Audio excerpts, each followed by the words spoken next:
واصوات طبعا، اصوات كل حاجة متحنطة هنا. دي طبعا اصوات كل حاجة متحنطة هنا. تمام. هما بيكرروها بدل المرة مليون. حمام، فيلة، عصافير، كل حاجة متحنطة هنا. مش عارف ده شبل باين، ده شبل باين برضو، ده تعابين وقطط باين وتماسيح ودببة صغيرين. ده مش عارف غزالة كبيرة ولا كنغر، وده مش عارف أسد. حاجات متحنطة ومحطوطة في مواد حافظة زي ما انتوا شايفين.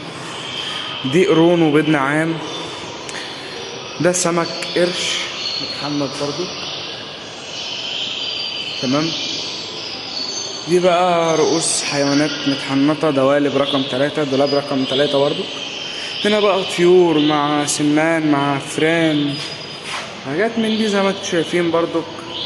هنا الطيور متكررة. هنا هامستر متحنط ماسك طبلة والتاني عمال ترقص. هنا بقى الفراخ زي ما انتوا شايفين.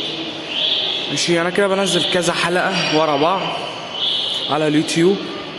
تمام. في حلقة جنينة الحيوانات كلها، وفي حلقة طيور الحية وكده وحاجات ياما. انا قابلنا كل ده احنا قابلناه في جنينة الحيوانات من بره. انا كده جوه المتحف.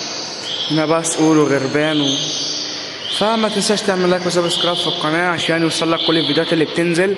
احنا بننزل لكم فيديوهات جميلة جدا. يا ريت تقدرونا وتدعمونا بلايك وسبسكرايب في القناة. كده زي ما انتم شايفين البط الافريقي والسمان وكل حاجة. التذكرة ب5 جنيه بس من جنينة الحيوانات اسكندرية. زي ما انتم شايفين قرون غزلان زي ما انتم شايفين كده. دي قرون كده غزلان وقرون دببة بقى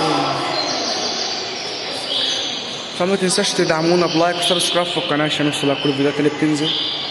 بره بقى هنا الحمار الوحشي، الدونكي، رؤوس غزلان. هنا السهام زي ما انتم شايفين، الناس بتتصور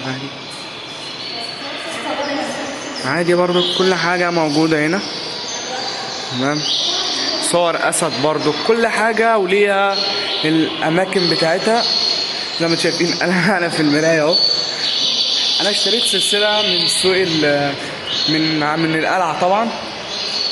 بس كده نكون وصلنا لنهاية الفيديو النهارده. متنساش تعمل لايك وسبسكرايب في القناة. سلام.